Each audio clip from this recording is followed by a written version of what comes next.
그날도 평범한 아침이었습니다. 아니, 평범하다고 생각했습니다. 저, 김순자는 72살입니다.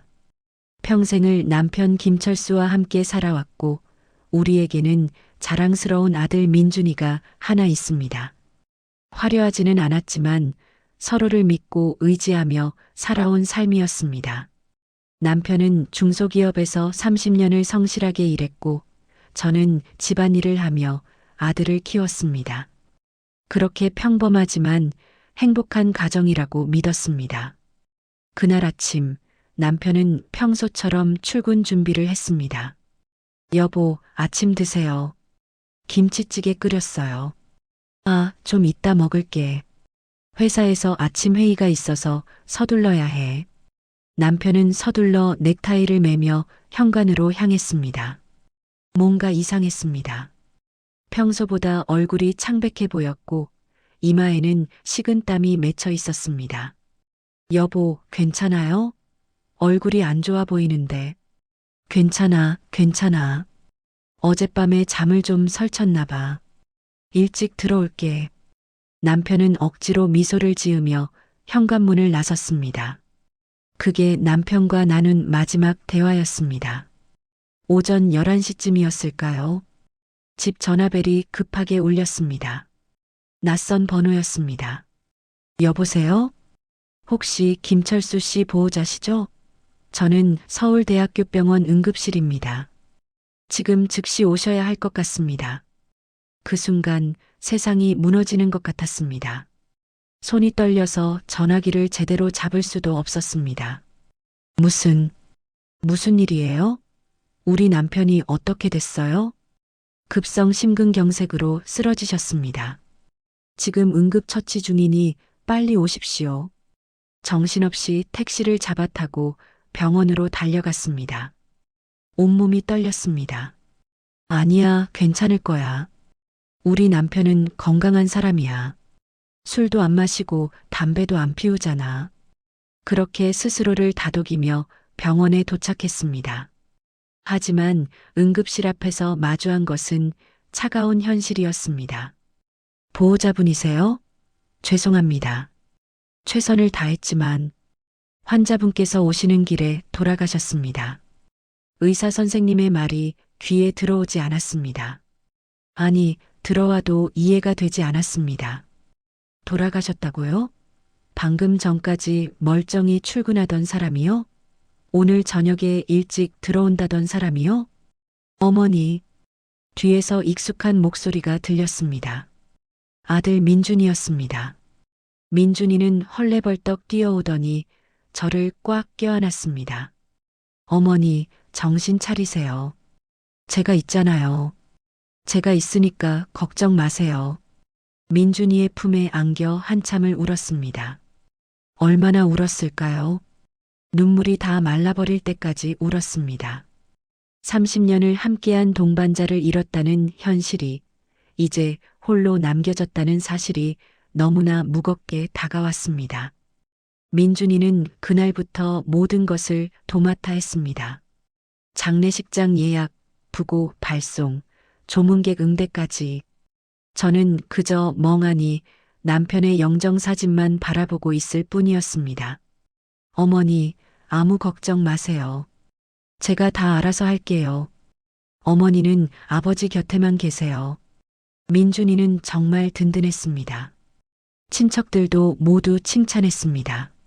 순자야, 아들 복 하나는 타고났네. 저렇게 효자가 어디 있어?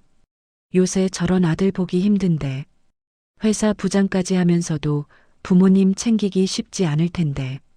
며느리도 참 잘 만났어. 시어머니한테 친정어머니처럼 대한다며?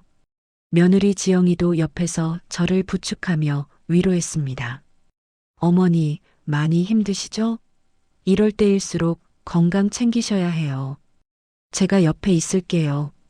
사람들의 위로가 감사했지만 마음 한구석은 계속 공허했습니다. 그 공허함이 무엇인지는 그때는 몰랐습니다. 장례식 첫날 밤이었습니다. 조문객들이 모두 돌아가고 민준이와 지영이도 잠시 쉬러 간 사이 저는 남편의 유품을 정리하기 시작했습니다.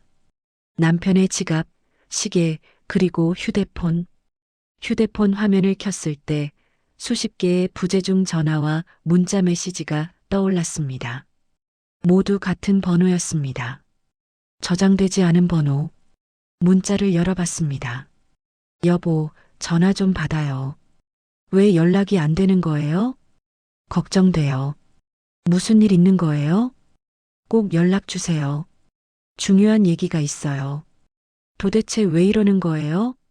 이번 주 생활비는 어떻게 되는 건가요? 가슴이 철렁 내려앉았습니다. 여보라고요? 생활비라고요? 이게 무슨 뜻이죠? 손이 떨렸습니다. 더 확인해야 할까 말아야 할까? 그때 민준이가 들어왔습니다. 어머니, 아직도 안 주무세요? 많이 피곤하실 텐데. 그거 아버지 휴대폰이에요? 민준이의 얼굴이 순간 굳어지는 게 보였습니다. 아주 짧은 순간이었지만 저는 놓치지 않았습니다. 민준아, 이게 뭐니? 아빠 휴대폰에 이런 문자가. 민준이는 황급히 제 손에서 휴대폰을 빼앗았습니다. 어머니, 이건 그냥 스팸이에요. 요새 이런 문자 많이 오잖아요. 신경 쓰지 마세요. 하지만 여보라고 했잖니. 생활비 얘기도 나오고. 어머니, 사기꾼들이 그렇게 교묘하게 문자를 보내요. 혹시라도 답장하면 안 돼요. 제가 이 번호 차단해 놓을게요. 민준이는 제 대답도 듣기 전에 휴대폰을 주머니에 넣었습니다. 어머니, 이제 그만 주무세요. 내일도 조문객 많이 오실 거예요. 건강 챙기셔야죠. 민준이는 저를 방으로 데려가고는 황급히 나갔습니다. 침대에 누웠지만 잠이 오지 않았습니다. 스팸이라고 했지만 뭔가 이상했습니다. 왜 민준이는 그렇게 당황했을까요? 왜 그렇게 서둘러 휴대폰을 빼앗아 갔을까요? 그날 밤 저는 한숨도 자지 못했습니다. 천장을 바라보며 계속 생각했습니다. 혹시 남편에게 제가 모르는 무언가가 있었던 걸까요? 아니야, 그럴 리 없어. 우리는 30년을 함께 살았잖아. 하지만 가슴 한구석에서 불안이 자라나고 있었습니다. 뭔가 잘못됐다는, 곧 무언가 끔찍한 일이 벌어질 것 같다는 예감이 들었습니다. 그리고 그 예감은 정확히 맞았습니다. 다음 날 아침 장례식장 문이 열리고 조문객들이 하나둘 들어오기 시작했을 때였습니다. 한 여자가 들어왔습니다. 60대쯤 되어 보이는, 제가 한 번도 본 적 없는 여자였습니다. 그 여자는 영정사진 앞으로 다가가더니 무릎을 꿇고 한참을 울었습니다. 조문객들도 고개를 갸웃거렸습니다. 누구지? 저 사람은 처음 보는데? 그리고 여자가 천천히 고개를 들어 저를 쳐다봤을 때 저는 직감적으로 알았습니다. 제 인생이 오늘 이 순간부터 완전히 바뀔 거라는 것을. 그 여자는 천천히 일어났습니다. 눈가가 벌겋게 부어 있었습니다. 진짜로 운 것이었습니다. 슬픔이 가득한 얼굴로 여자는 저를 향해 걸어왔습니다. 저기, 사모님이시죠? 낯선 여자가 떨리는 목소리로 말을 걸었습니다. 사모님이라고요? 저를 아나요? 네, 그런데. 실례지만 누구세요? 여자는 입술을 깨물었습니다. 무언가 말하려다가 멈추기를 반복했습니다. 그 모습이 마치 엄청난 비밀을 털어놓으려는 사람처럼 보였습니다. 사모님, 정말 죄송합니다. 제가 이렇게 찾아온 건 바로 그때였습니다. 여기서 뭐 하는 거예요? 민준이가 어디선가 나타나 여자와 저 사이를 가로막았습니다. 민준이의 얼굴은 창백했고 눈빛은 날카로웠습니다. 처음 보는 아들의 표정이었습니다. 민준 씨, 이제 그만하세요. 사모님은 알 권리가 있어요. 무슨 소리예요? 지금 장례식장에서 이게 무슨 짓이에요? 당장 나가세요. 민준이는 여자의 팔을 잡아 끌었습니다. 주변의 조문객들이 수군거리기 시작했습니다. 저게 무슨 일이야? 누구야, 저 여자? 왜 저렇게 싸우는 거지? 저는 민준이의 팔을 붙잡았습니다. 민준아, 잠깐만. 저분이 무슨 말을 하려는 건지 들어보자. 어머니, 이 사람은 그냥 사기꾼이에요. 장례식장에 이런 사람들 많아요. 돈 뜯으려고 오는 거라고요. 여자가 고개를 저었습니다. 아니에요, 사모님. 저는 사기꾼이 아니에요. 저는 닥쳐요. 민준이가 소리쳤습니다. 장례식장 전체가 조용해졌습니다. 제 아들이 이렇게 큰 소리로 화를 내는 걸 처음 봤습니다. 뭔가 심상치 않았습니다. 민준아, 대체 무슨 일이니? 왜 이래? 어머니, 아무것도 아니에요. 제가 처리할게요. 어머니는 안으로 들어가 계세요. 민준이는 여자를 강제로 끌고 밖으로 나갔습니다. 며느리 지영이가 제 옆으로 다가왔습니다. 지영이의 얼굴도 이상했습니다. 창백하고 불안한 표정이었습니다. 어머니, 안으로 들어가세요. 제가 차 한 잔 타다 드릴게요. 지영아, 저 여자가 누구니? 너도 아는 사람이니? 지영이는 제 눈을 피했습니다. 저도 잘 모르겠어요. 민준 오빠가 알아서 하실 거예요. 거짓말이었습니다. 지영이는 뭔가를 알고 있었습니다. 표정에 다 나타나 있었습니다. 조문객들의 수군거림이 커졌습니다. 친척 고모가 다가왔습니다.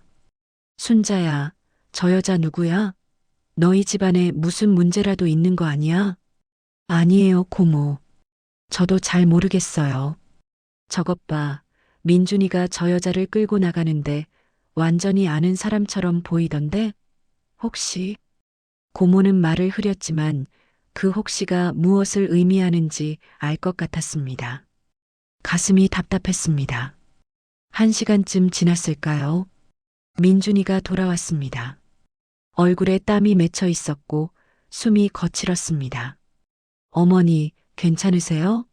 놀라셨죠? 민준아, 대체 저 여자가 누구니? 뭐라고 하던데?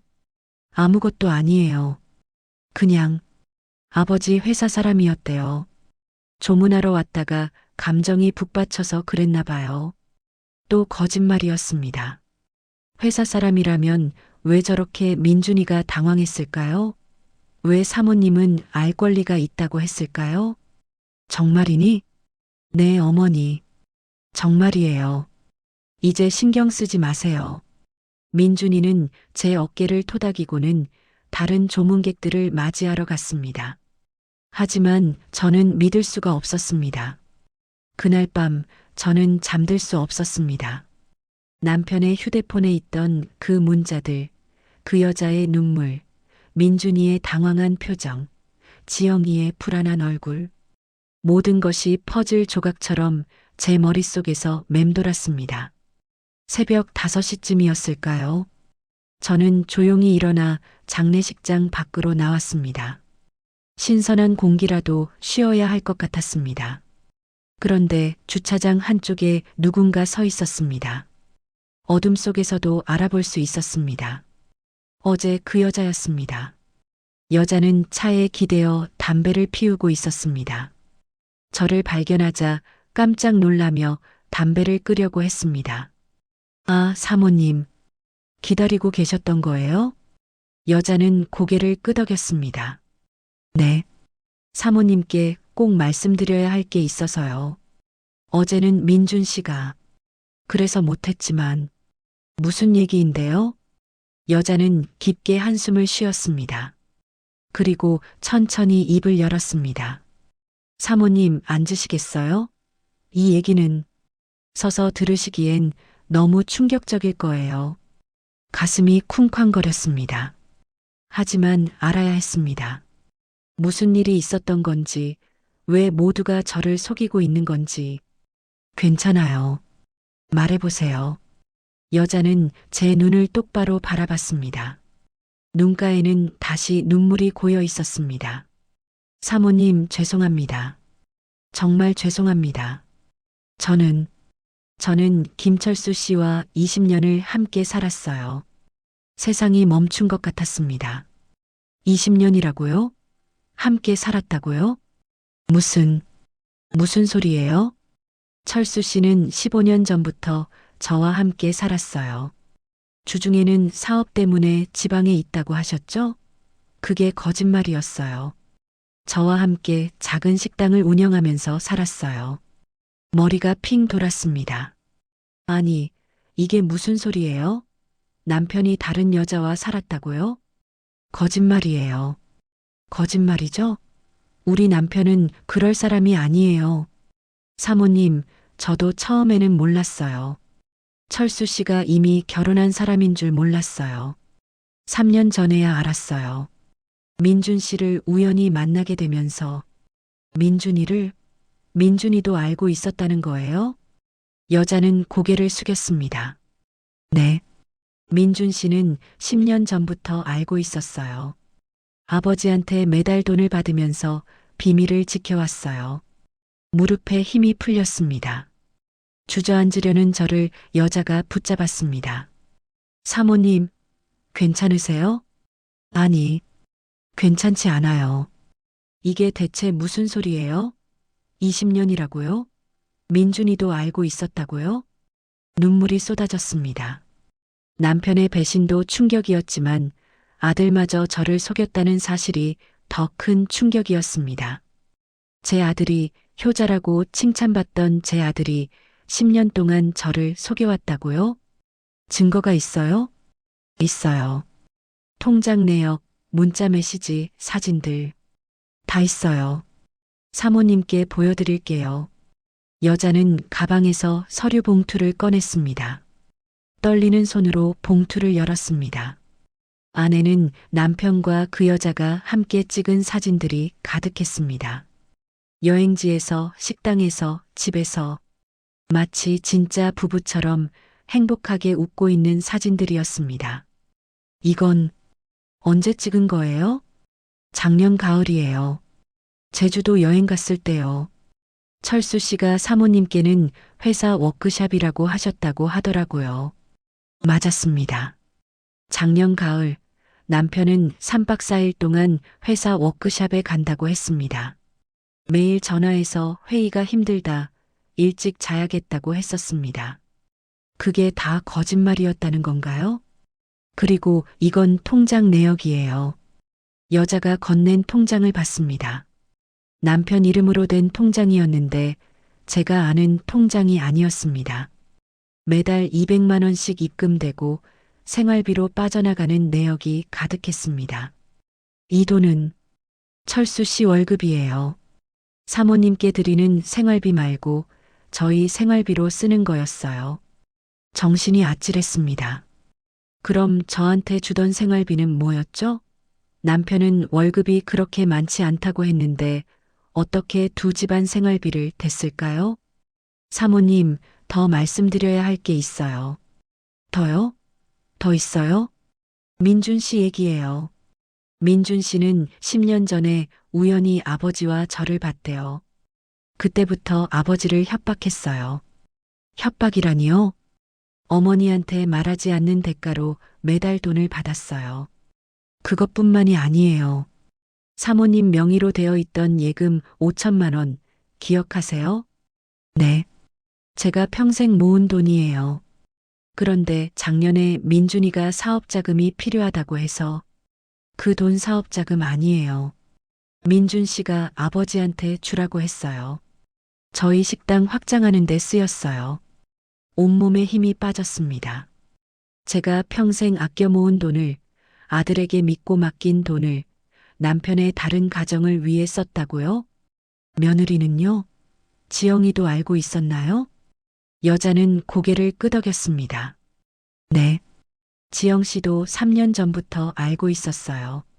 민준 씨한테 들었다고 하더라고요.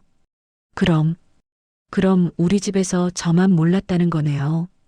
저만 바보처럼 속고 살았다는 거네요. 목이 메었습니다.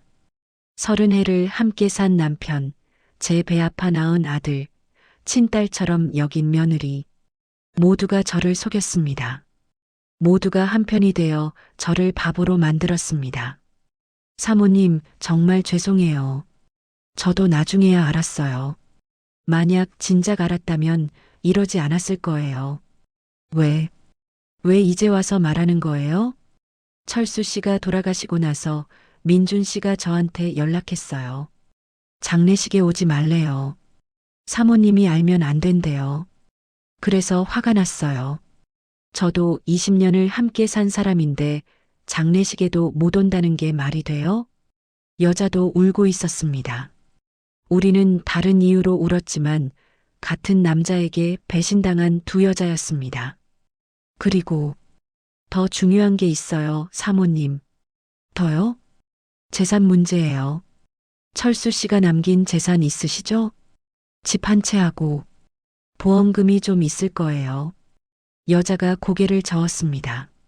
아니에요, 사모님. 재산 대부분이 이미 제 명의로 넘어갔어요. 철수 씨가 3년 전에 다 정리했어요. 뭐라고요? 집도, 적금도, 보험금 수익자도 다 바뀌었어요. 사모님 명의로 남은 건 빚진 집 한 채뿐이에요.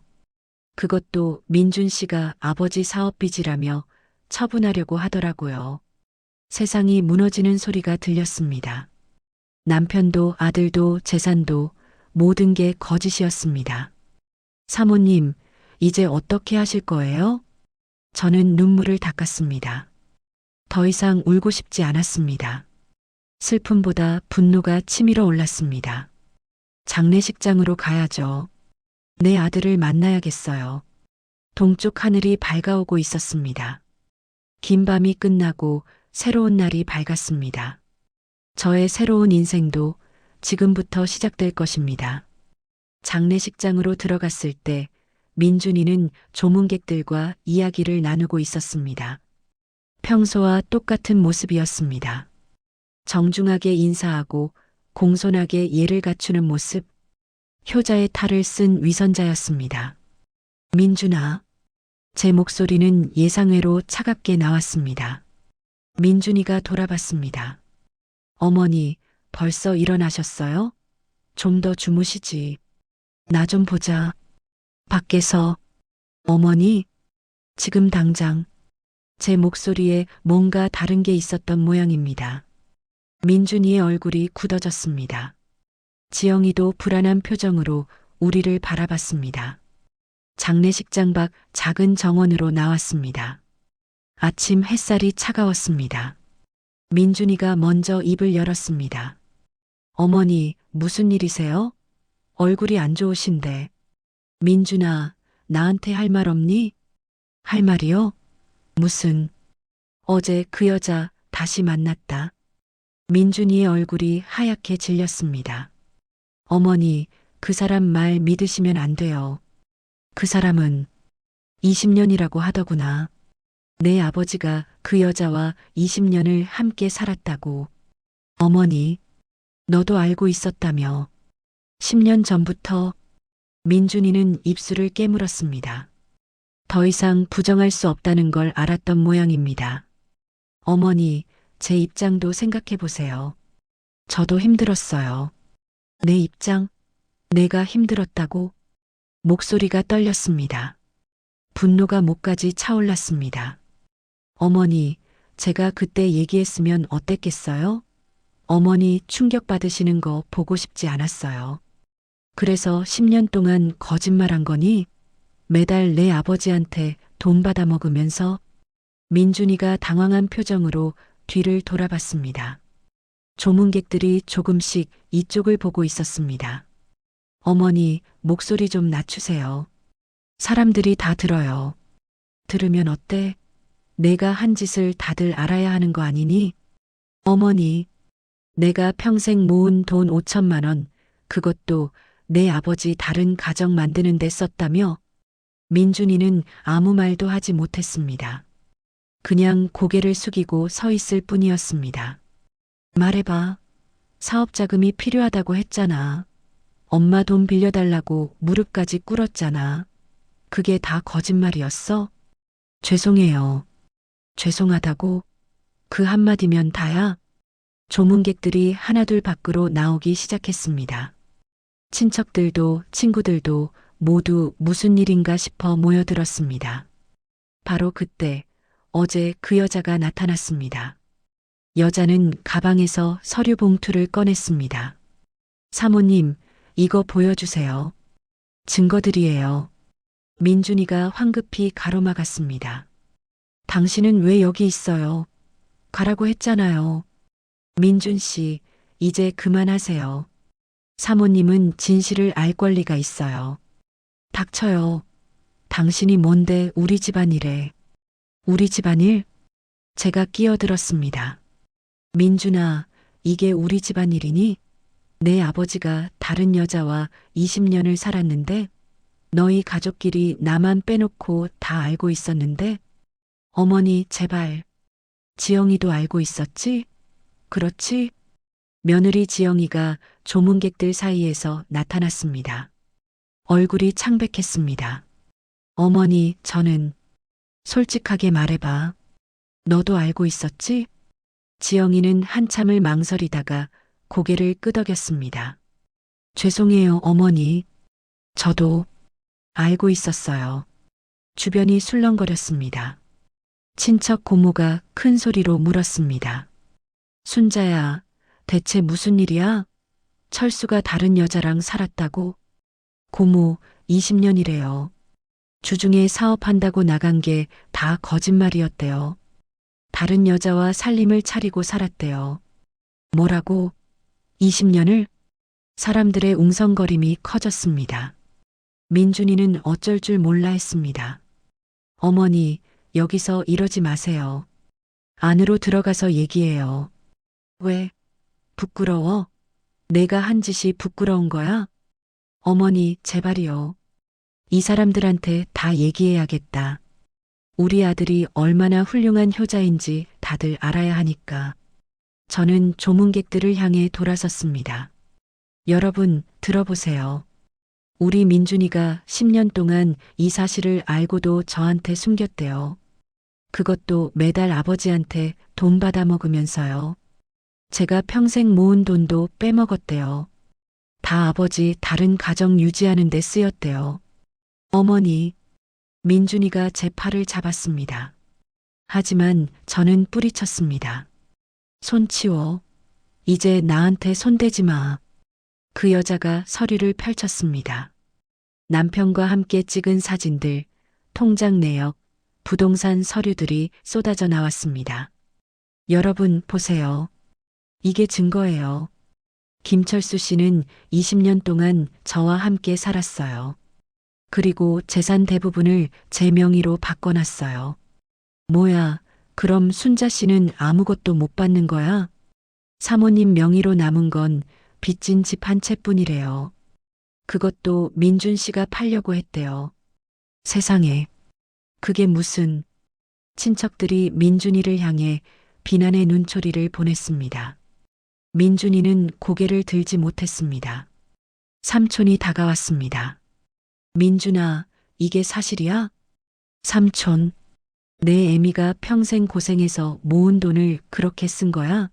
너희 아버지 다른 여자 주느라고? 제가 잘못했어요. 잘못했어? 그걸로 끝이야? 이모가 지영이한테 다가갔습니다. 지영아, 너도 알고 있었다며? 시어머니한테 친정어머니처럼 대한다고 하지 않았어? 이모님, 죄송해요. 죄송하긴. 너희 둘이 짜고 시어머니를 속인 거잖아. 아니에요. 저는 그냥 뭐, 그냥 돈이 아까워서 입 다물고 있었던 거지. 지영이는 울기 시작했습니다. 하지만 아무도 동정하지 않았습니다. 저는 민준이 앞에 섰습니다. 민준아, 한 가지만 물어볼게. 네. 나한테 후회되는 게 있니? 단 한 번이라도? 민준이는 대답하지 못했습니다. 눈물만 글썽거렸습니다. 대답해봐. 엄마 속이면서 단 한 번이라도 미안했어? 아니면 그냥 돈 받는 게 좋았어? 어머니, 정말 죄송해요. 넌 내 아들이 아니야. 어머니, 오늘부터 나는 너를 모르는 사람으로 살겠다. 내 아버지 장례도 내가 알아서 치러. 어머니, 제발 그러지 마세요. 민준이가 제 앞에 무릎을 꿇었습니다. 하지만 저는 뒤돌아섰습니다. 고모, 삼촌, 이모. 제가 먼저 가볼게요. 이 사람들이 알아서 장례 치를 거예요. 순자야, 어디 가려고? 변호사 찾아가야죠. 제 권리는 찾아야 하니까. 저는 그 여자를 바라봤습니다. 여자도 쟤를 바라보고 있었습니다. 우리는 같은 피해자였습니다. 함께 가실래요? 여자가 고개를 끄덕였습니다. 네, 가죠. 우리는 함께 장례식장을 떠났습니다. 뒤에서 민준이가 울부짖는 소리가 들렸습니다. 어머니, 어머니. 하지만 저는 돌아보지 않았습니다. 돌아본다면 또 흔들릴 것 같았습니다. 45년을 키운 아들입니다. 배 아파 낳고 밤새워 간호하고 대학 보내느라 온갖 고생을 다 했습니다. 하지만 그 아들은 저를 배신했습니다. 10년 동안이나 거짓말을 했습니다. 제 피땀 흘려 모은 돈을 빼먹었습니다. 택시를 탔습니다. 그 여자도 옆에 탔습니다. 어디로 가시겠어요? 변호사 사무실이요. 아는 변호사님 계세요? 여자가 고개를 끄덕였습니다. 네, 제 동생이 변호사예요. 연락해 볼게요. 차가 출발했습니다. 백미러로 장례식장이 점점 멀어지는 게 보였습니다. 제 과거도 함께 멀어지는 것 같았습니다. 사모님, 괜찮으세요? 괜찮지 않아요. 하지만 괜찮아질 거예요. 후회 안 하세요? 후회요? 저랑 같이 가는 거요. 저도 사모님한테는 남편을 빼앗은 사람이잖아요. 저는 고개를 저었습니다. 아니에요. 당신도 피해자예요. 우리 둘 다 속았어요. 감사합니다. 여자의 눈에서 눈물이 흘렀습니다. 변호사 사무실에 도착했습니다. 여자의 동생은 30대 후반쯤 되어 보이는 젊은 변호사였습니다. 누나, 이게 무슨 일이야? 전화로는 자세히 못 들었는데. 여자가 처음부터 끝까지 설명했습니다. 변호사는 심각한 표정으로 들었습니다. 이건 사기혼인 소송 사유가 될 수 있어요. 그리고 재산 은닉도 문제가 되고요. 제가 재산을 돌려받을 수 있을까요? 가능합니다. 사망한 배우자가 혼인 기간 중 재산을 불법적으로 이전한 경우 상속인은 그 재산을 환수할 권리가 있습니다. 아들은요? 제 돈을 빼간 것도 문제가 되나요? 횡령죄로 고소할 수 있습니다. 어머니 명의의 돈을 허위 사실로 가져갔다면 사기죄도 성립할 수 있어요. 그럼 제 아들이 감옥에 가는 건가요? 변호사는 잠시 망설이다가 말했습니다. 그럴 수도 있습니다. 금액이 크니까요. 가슴이 아팠습니다. 아무리 배신당했어도 제 아들입니다. 감옥에 보내고 싶지는 않았습니다. 하지만 합의를 하면 집행유예로 끝날 수도 있어요. 돈을 돌려받고 다시는 연락하지 않겠다는 조건으로요. 그렇게 하고 싶어요. 어머님, 확실하세요? 아드님이 한 일이 결코 가볍지 않아요. 알아요. 하지만 그래도 제가 낳은 자식이에요. 변호사는 고개를 끄덕였습니다. 알겠습니다. 그럼 일단 소송 준비부터 시작하죠. 서류 작업이 시작됐습니다. 진술서를 쓰고 증거를 제출하고 고소장을 작성했습니다. 몇 시간이 걸렸습니다. 오후쯤 됐을 때 민준이한테서 전화가 왔습니다. 받지 않았습니다. 문자가 왔습니다. 어머니, 죄송해요. 정말 죄송해요. 제발 한 번만 용서해 주세요. 다 돌려드릴게요. 다시는 이러지 않을게요. 읽었지만 답장하지 않았습니다. 지영이한테서도 문자가 왔습니다. 어머니, 제가 잘못했어요. 민준 오빠를 용서해 주세요. 오빠가 너무 힘들어해요. 역시 답장하지 않았습니다. 사모님 연락 왔어요? 네. 하지만 받지 않을 거예요. 잘하셨어요. 지금 흔들리시면 안 돼요. 여자가 제 손을 꽉 잡았습니다. 처음에는 원망스러웠던 사람이었는데 이제는 유일한 동지가 된 것 같았습니다. 저기 실례지만 성함이 어떻게 되세요? 아, 제 이름은 이영이에요. 영애 씨, 고마워요. 당신이 말해주지 않았으면 저는 평생 모르고 살았을 거예요. 아니에요, 사모님. 저도 죄책감에 괴로웠어요. 이제라도 말씀드려서 다행이에요. 저기, 사모님이라고 부르지 마세요. 이제 저는 김철수의 아내가 아니니까요. 그럼 뭐라고 부를까요? 순자 씨라고 불러요. 우리 이제 친구로 지내요. 영애 씨가 미소 지었습니다. 네, 순자 씨. 일주일 후 법원에 소송이 접수됐습니다. 민준이는 계속 연락을 했지만 저는 변호사를 통해서만 대응했습니다. 한 달 후 첫 번째 조정이 있었습니다. 민준이는 회사에서 해고됐다고 했습니다. 횡령 사실이 알려지면서 징계를 받은 것입니다. 어머니, 제발 좀 봐주세요. 제가 이제 어떻게 살아요? 법정에서 민준이가 울었습니다. 하지만 저는 마음을 굳게 먹었습니다. 내가 한 일의 대가야. 당연히 치러야지. 어머니, 돈은 다 돌려받을 거야. 그리고 너는 다시는 내 앞에 나타나지 마. 재판부는 제 손을 들어줬습니다. 사기 혼인이 인정됐고 재산 은닉도 불법으로 판단됐습니다. 민준이의 횡령도 유죄로 인정됐습니다. 3개월 후 모든 게 정리됐습니다. 재산의 60%를 돌려받았습니다. 민준이는 집행유예를 받았습니다. 지영이는 이혼을 요구했습니다. 민준이가 더 이상 쓸모 없어졌으니까요. 영희 씨는 받은 돈으로 작은 가게를 열었습니다. 저도 그 돈으로 작은 카페를 열었습니다. 가끔 영애 씨와 만나서 차를 마시며 수다를 떨었습니다. 순자 씨, 후회 안 해요? 아들 말이에요? 네. 가끔은 후회돼요. 그래도 제 아들이니까. 하지만 그게 옳은 선택이었어요. 저도 그렇게 생각해요. 우리는 같은 남자에게 속았지만 이제는 자유로웠습니다. 이른이 넘은 나이에 새로운 삶을 시작하게 된 것입니다. 어느 날 민준이한테서 편지가 왔습니다. 어머니, 저는 평생 후회하며 살 것 같아요. 용서해달라는 말은 하지 않겠습니다. 다만 건강하세요. 사랑합니다. 편지를 읽고 조용히 서랍에 넣었습니다. 답장은 하지 않았습니다. 카페 문을 열고 첫 손님을 맞이했습니다. 어서 오세요. 밝은 목소리가 나왔습니다. 오랜만에 진심으로 웃는 것 같았습니다.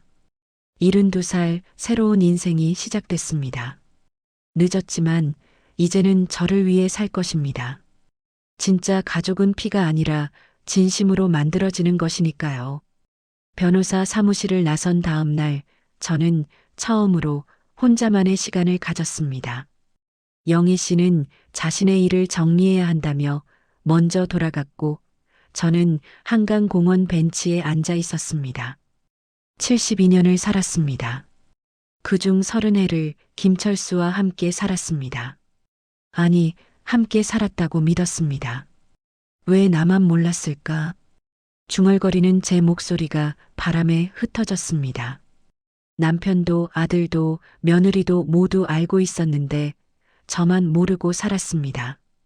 바보처럼 휴대폰이 울렸습니다.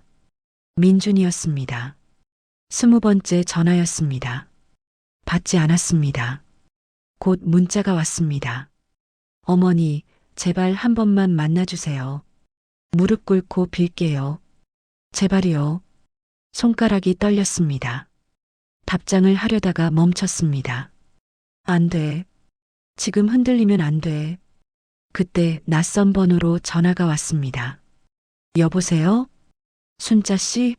저 영이에요. 다른 폰으로 거는 거예요. 무슨 일이에요?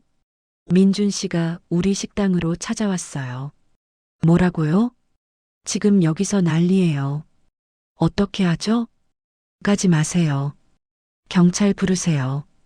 네, 알겠어요. 순자 씨도 조심하세요. 전화를 끊었습니다. 가슴이 두근거렸습니다. 민준이가 벌써 움직이기 시작한 겁니다. 아마 협박하려는 모양이었습니다. 집으로 돌아가는 게 무서워졌습니다.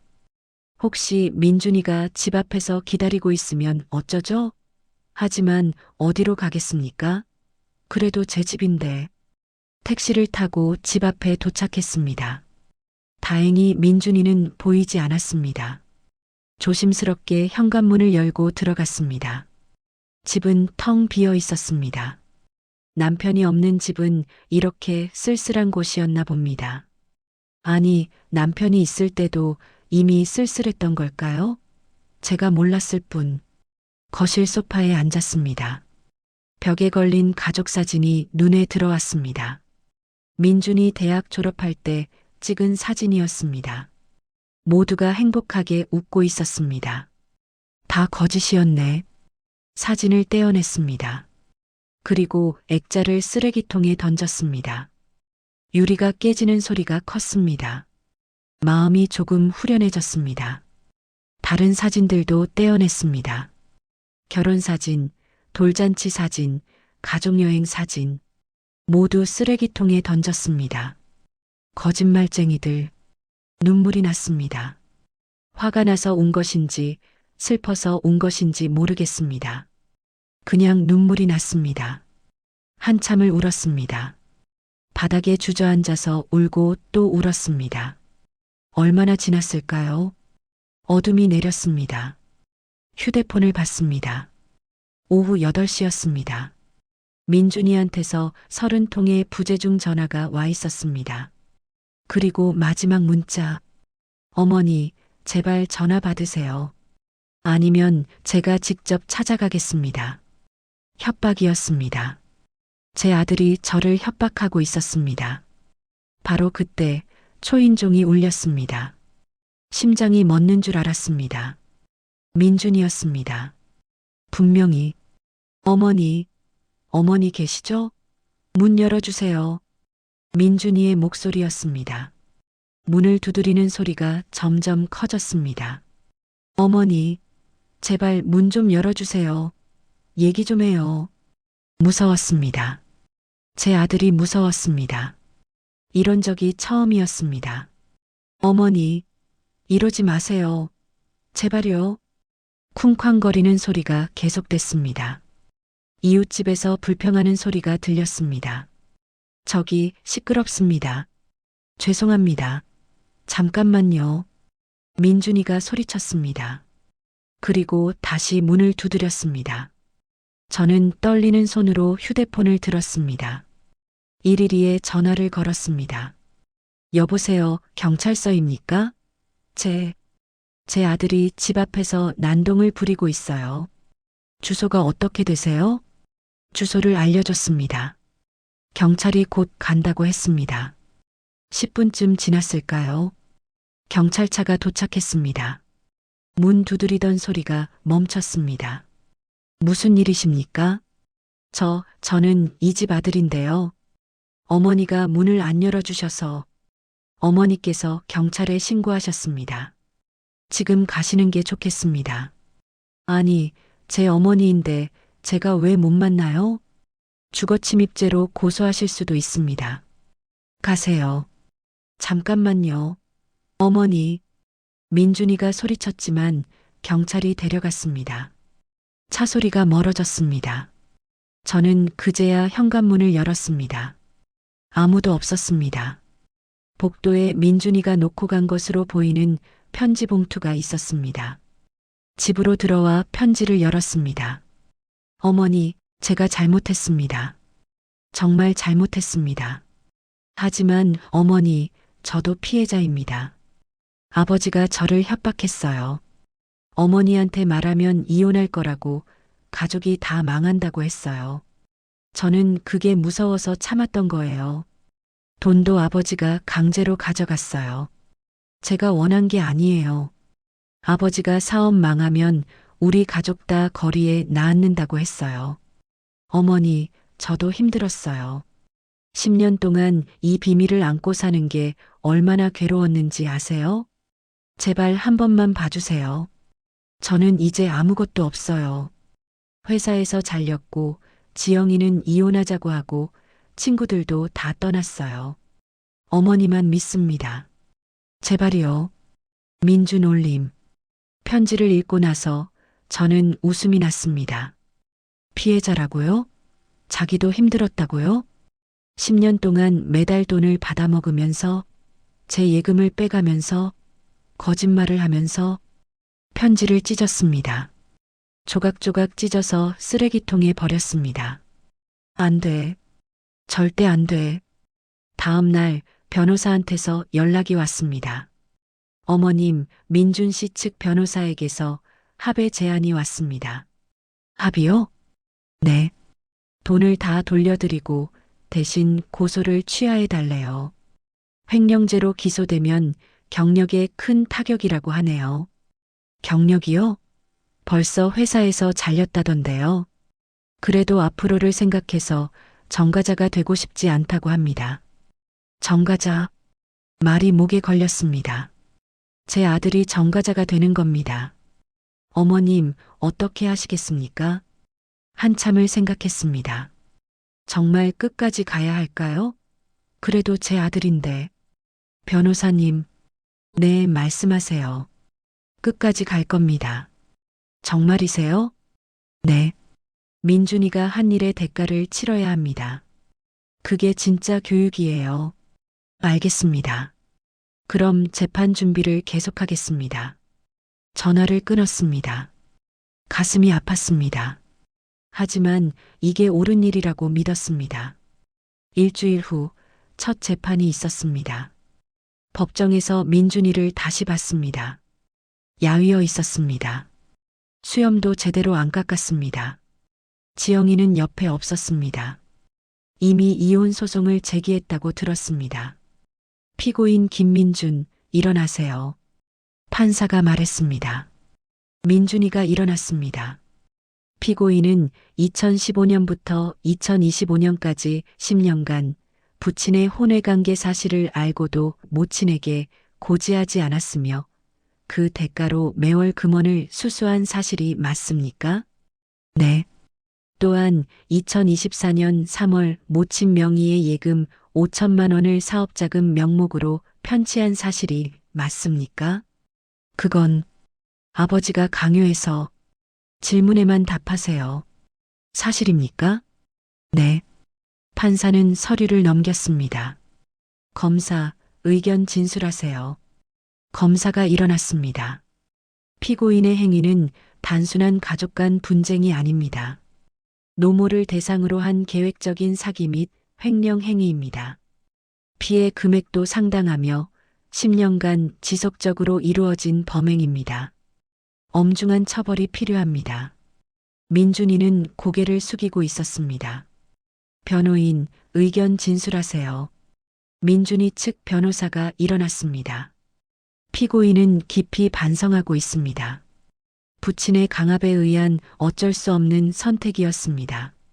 피고인도 피해자라고 할 수 있습니다. 선처를 부탁드립니다. 피해자 측 의견을 듣겠습니다. 저를 바라봤습니다. 일어서라는 신호였습니다. 떨리는 다리로 일어났습니다. 피해자 김순자 씨 하실 말씀 있으시면 해주세요. 목소리가 떨렸습니다. 하지만 말해야 했습니다. 저는 72살입니다. 평생을 성실하게 살았습니다. 남편을 믿었고 아들을 믿었습니다. 민준이가 고개를 들었습니다. 눈물이 글썽거렸습니다. 하지만 그들은 저를 배신했습니다. 10년 동안 거짓말을 했습니다. 제 돈을 빼갔습니다. 저는 그게 너무 아팠습니다. 목이 메었습니다. 하지만 계속 말했습니다. 판사님, 저는 엄한 처벌을 원하지 않습니다.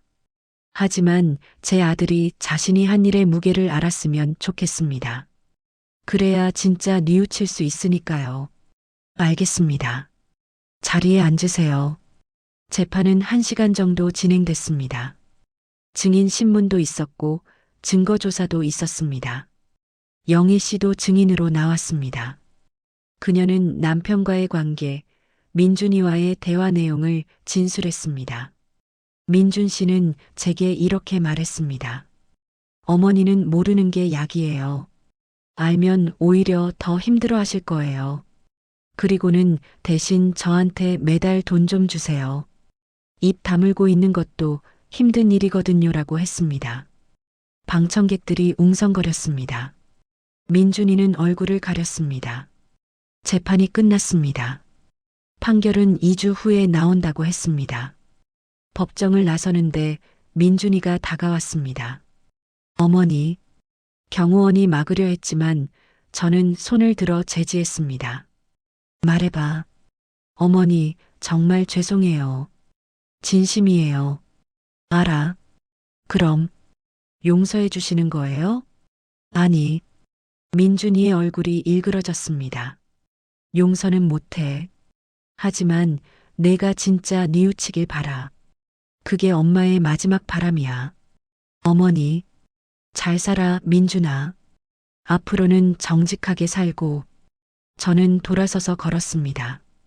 뒤에서 민준이가 우는 소리가 들렸습니다. 어머니, 어머니. 하지만 멈추지 않았습니다. 계속 걸었습니다. 법원 밖으로 나왔습니다. 햇살이 따뜻했습니다. 영애 씨가 기다리고 있었습니다. 순자 씨, 수고하셨어요. 영애 씨도요. 커피 한 잔 할까요? 좋아요. 우리는 함께 근처 카페로 갔습니다. 창가 자리에 앉았습니다. 순자 씨, 후회 안 해요? 후회는 해요. 하지만 후회한다고 해서 결정을 바꿀 수는 없어요. 저도 그래요. 철수 씨와 보낸 시간들이 후회되지만 그렇다고 없던 일로 할 수는 없잖아요. 우리 참 비슷하네요. 그러게요. 우리는 웃었습니다. 쓸쓸한 웃음이었지만 그래도 웃음이었습니다. 영애 씨, 앞으로 뭐 하실 거예요? 카페나 하나 차릴까 해요. 순자 씨는요? 저도 비슷한 생각이에요. 작은 카페 하나 차려서 여유롭게 살고 싶어요. 그럼 같이 할래요? 같이요? 네. 둘이 힘을 합치면 더 좋지 않을까요? 우리 둘 다 혼자잖아요. 생각해 봤습니다. 나쁘지 않았습니다. 아니, 오히려 좋았습니다. 좋아요. 같이 해요. 우리는 손을 맞잡았습니다.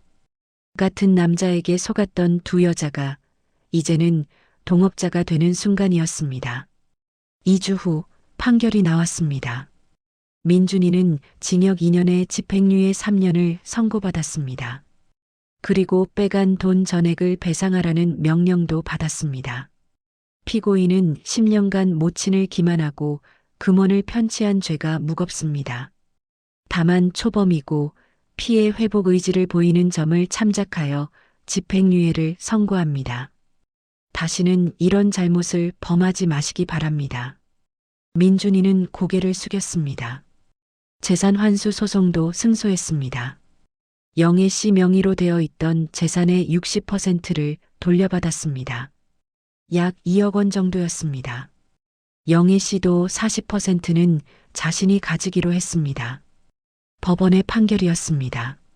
순자 씨, 이제 시작이네요. 그러게요.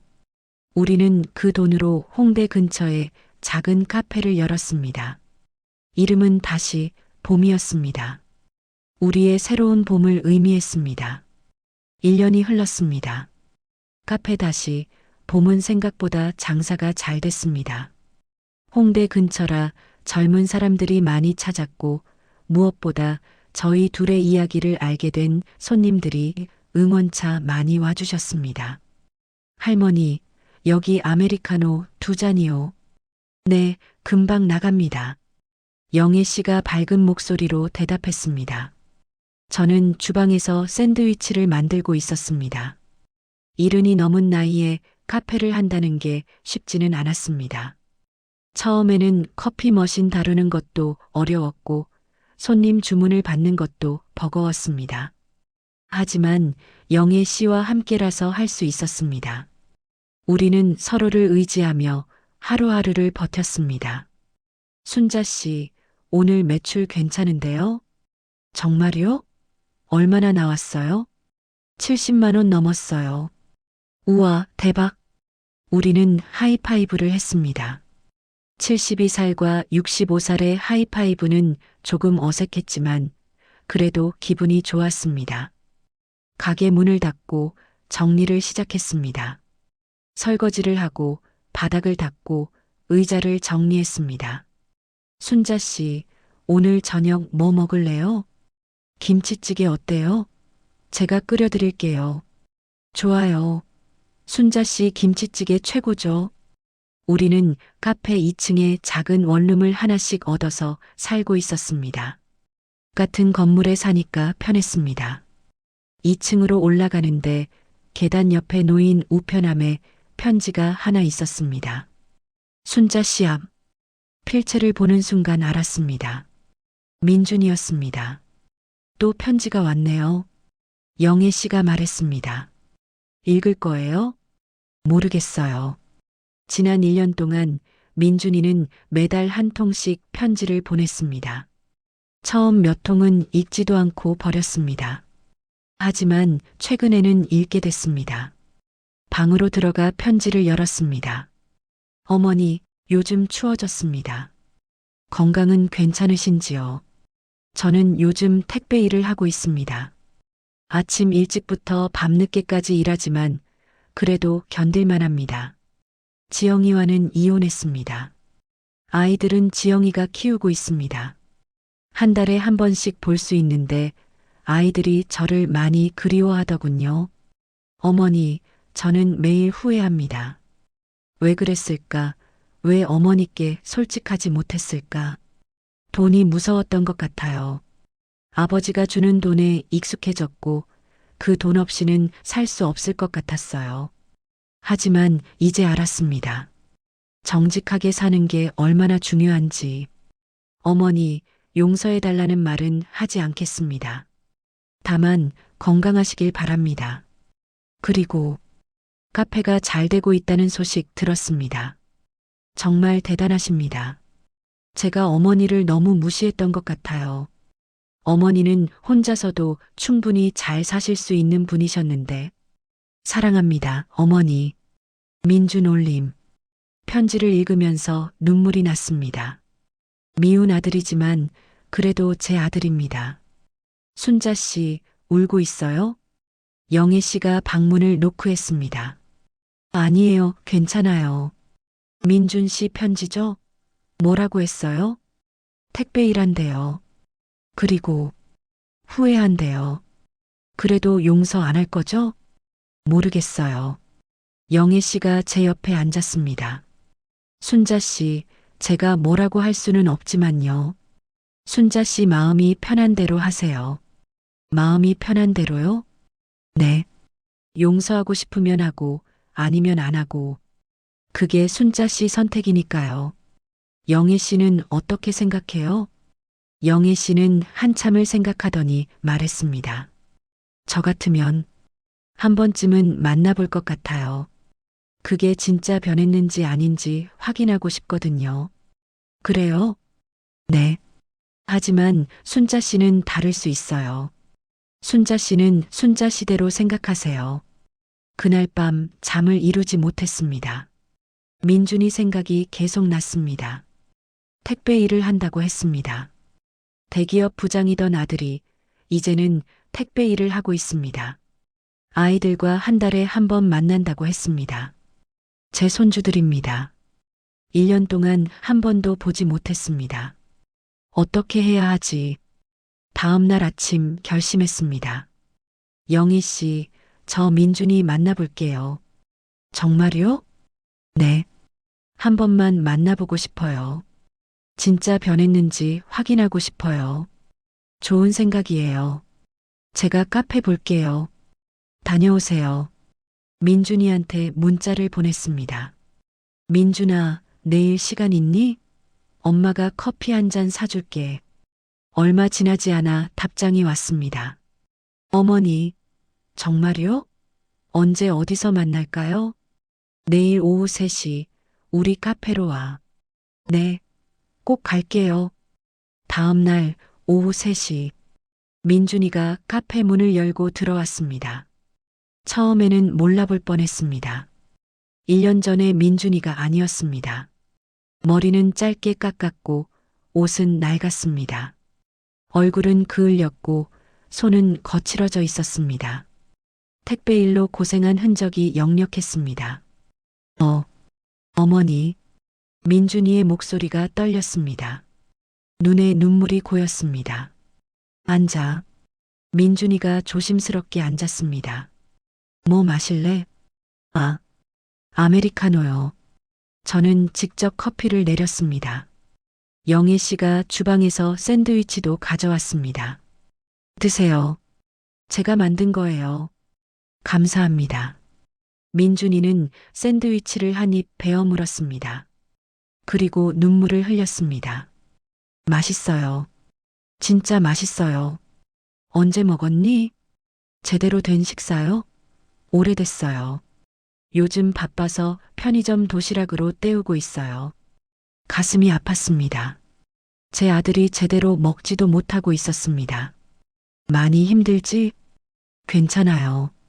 제가 한 일에 대한 대가니까요. 후회돼? 매일 후회해요.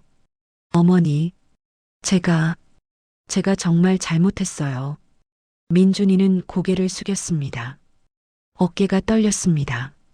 어머니, 저 정말 바보였어요. 돈이 그렇게 중요한 줄 알았어요. 그런데 다 잃고 나니까 알겠더라고요. 돈보다 중요한 게 얼마나 많은지. 무엇보다 가족이요. 정직이요. 양심이요. 그런 것들이 돈보다 훨씬 중요하다는 거 이제 알았어요. 저는 민준이를 바라봤습니다. 진심이었습니다. 가식이 없었습니다. 민준아, 내 어머니. 엄마는 너를 용서할 수 없어. 민준이의 얼굴이 굳었습니다. 하지만, 응? 그래도 넌 내 아들이야. 민준이가 고개를 들었습니다. 눈물이 주르륵 흘렀습니다. 어머니, 용서는 못해. 내가 한 일은 너무 커. 하지만 내가 진짜 변했다면 엄마는 그걸 지켜보고 싶어. 어머니, 민준이가 일어나서 제 손을 잡았습니다. 어머니, 제가 진짜 열심히 살게요. 정직하게 살게요. 그러니까 제발 가끔씩만 봐주세요. 알았어. 한 달에 한 번 정도는 올 수 있어. 정말요? 대신 조건이 있어. 뭐든지 하겠습니다. 손주들 데리고 와. 엄마가 손주들 얼굴 보고 싶어? 네, 꼭 데리고 올게요. 민준이는 제 손을 꽉 잡았습니다. 거친 손이었습니다. 1년 전에 부드러운 손이 아니었습니다. 하지만 이 손이 더 진실해 보였습니다. 그날 이후로 민준이는 매달 한 번씩 손주들을 데리고 왔습니다. 할머니, 우리 예쁜 손주들, 할머니가 케이크 만들었어. 손주들과 함께 웃고 떠들 수 있다는 게 행복했습니다. 민준이는 계속 택배 일을 했습니다. 힘들지만 정직한 일이었습니다. 어머니, 제가 이번 달 벌은 돈이에요. 조금이지만 받아주세요. 아니야, 너희들이 써. 애들 키우는데 돈 많이 들잖아. 어머니, 제가 드리고 싶어요. 제가 빼간 돈, 이렇게라도 조금씩 갚고 싶어요. 그래, 고맙다. 천천히였지만 민준이는 변하고 있었습니다. 어느 날 영애 씨가 말했습니다. 순자 씨, 민준 씨 많이 변했네요. 그죠? 잘하셨어요. 기회를 주신 거, 저도 잘한 건지 모르겠어요. 하지만 후회는 안 돼요. 그럼 됐죠. 우리는 웃었습니다. 2년이 흘렀습니다. 카페 다시, 봄은 이제 홍대에서 꽤 유명한 카페가 됐습니다. 70대 할머니 두 분이 운영한다는 것도 화제가 됐습니다. 어느 날 TV 프로그램에서 취재 요청이 왔습니다. 저희가 새로운 시작이라는 프로그램을 만드는데요. 두 분의 이야기를 다뤄보고 싶습니다. 우리 이야기요? 네. 힘든 시기를 극복하고 새로운 삶을 시작한 이야기가 많은 분들께 힘이 될 것 같아서요. 영애 씨와 상의했습니다. 어떻게 할까요? 해요. 우리 이야기가 누군가에게 도움이 된다면요. 방송이 나간 후 카페는 더 유명해졌습니다. 많은 사람들이 응원의 메시지를 보냈습니다. 제 남편도 바람을 피웠는데 두 분 이야기 보고 용기를 얻었어요. 저도 아들한테 실망했었는데 두 분처럼 강하게 살고 싶어요. 이른이 넘어서도 새로 시작할 수 있다는 게 감동이에요. 많은 응원을 받았습니다. 그리고 깨달았습니다. 우리의 고통이 누군가에게는 위로가 될 수 있다는 것을. 어느 주말 카페가 손님으로 가득 찼습니다. 그때 문이 열리고 민준이가 들어왔습니다. 손주들과 함께였습니다. 할머니, 어머, 우리 손주들, 오늘은 무슨 날이야? 민준이가 웃으며 말했습니다. 어머니, 제가 취직했어요. 정말? 네. 작은 회사지만 정직원으로 들어갔어요. 축하해, 아들. 민준이를 껴안았습니다. 처음으로 진심으로 아들을 안아주는 것 같았습니다. 어머니, 이제 제대로 살게요. 정직하게 살게요. 알아. 엄마가 믿어. 그날 저녁 가게 문을 닫고 영희 씨와 둘이서 와인을 마셨습니다. 순자 씨, 우리 여기까지 잘 왔네요. 그러게요. 2년 전만 해도 상상도 못했어요. 행복해요? 네. 행복해요. 영애 씨는요? 저도요. 정말 행복해요. 우리는 잔을 부딪혔습니다. 우리의 새로운 봄을 위하여. 새로운 봄을 위하여. 창밖으로 봄비가 내리고 있었습니다. 겨울이 지나고 봄이 온 것입니다. 우리의 인생에도 봄이 왔습니다. 이른이 넘어서 시작한 봄이었지만 그 어느 봄보다 아름다웠습니다. 그로부터 5년 후, 저는 77이 됐고 영희 씨는 70이 됐습니다. 카페는 여전히 잘 되고 있습니다. 이제는 젊은 직원 2명을 고용해서 함께 일하고 있습니다. 민준이는 회사에서 승진했습니다. 과장이 됐다고 합니다. 예전의 부장은 아니지만 정직하게 일해서 얻은 자리라 더 뿌듯하다고 했습니다. 손주들은 쑥쑥 자랐습니다. 큰애는 벌써 초등학교 4학년입니다. 할머니, 나 커서 할머니처럼 카페 할래. 정말? 우리 손주 대단한데? 응, 할머니가 제일 멋있어. 손주의 말에 마음이 따뜻해졌습니다. 어느 날 저녁 민준이가 혼자 카페에 왔습니다. 어머니, 잠깐 얘기 좀 할 수 있을까요? 그래, 뭔데? 민준이는 무릎을 꿇었습니다. 어머니, 늦었지만 진심으로 사과드립니다. 제가 너무 못났습니다. 용서해 주세요. 민준아, 일어나. 어머니, 진작 용서했어. 내가 변하는 걸 보면서 용서했어. 정말요? 그래. 넌 이제 달라졌어. 예전의 내가 아니야. 민준이는 울었습니다. 40이 넘은 남자가 어린아이처럼 울었습니다. 감사합니다, 어머니. 사랑합니다. 나도 사랑한다, 아들아. 우리는 오랫동안 껴안았습니다. 그날 밤 영애 씨와 이야기를 나눴습니다. 순자 씨, 행복해 보여요. 영애 씨 덕분이에요. 영애 씨가 없었으면 여기까지 못 왔을 거예요. 무슨 말씀을? 제가 순자 씨한테 힘을 얻었죠. 우리 참 잘 만났네요. 그러게요. 같은 남자한테 속아서 만났지만 이제는 최고의 친구가 됐네요. 우리는 웃었습니다. 밖에서 벚꽃이 흩날리고 있었습니다. 봄이 왔습니다. 또 다른 봄이. 영희 씨, 내년에는 뭐 하고 싶어요? 글쎄요. 여행이나 갈까요? 제주도 같은데. 좋네요. 가요, 우리. 그래요. 가요. 이른이 넘어서 시작한 우리의 인생 2막. 이제 우리는 두렵지 않습니다. 무엇이든 할 수 있습니다. 왜냐하면 우리는 이미 가장 어려운 시기를 견뎌냈으니까요. 그리고 알았습니다. 진짜 가족은 피가 아니라 진심으로 만들어진다는 것을, 행복은 나이와 상관없이 누구에게나 올 수 있다는 것을, 가장 중요한 것은 포기하지 않는 것이라는 것을. 순자 씨, 내일도 화이팅이에요. 영애 씨도 화이팅. 우리는 다시 한번 잔을 부딪혔습니다. 새로운 봄을 위하여, 우리의 남은 인생을 위하여. 이 이야기가 마음에 드셨다면 구독, 좋아요 부탁드립니다. 영상 제작에 큰 힘이 됩니다. 감사합니다.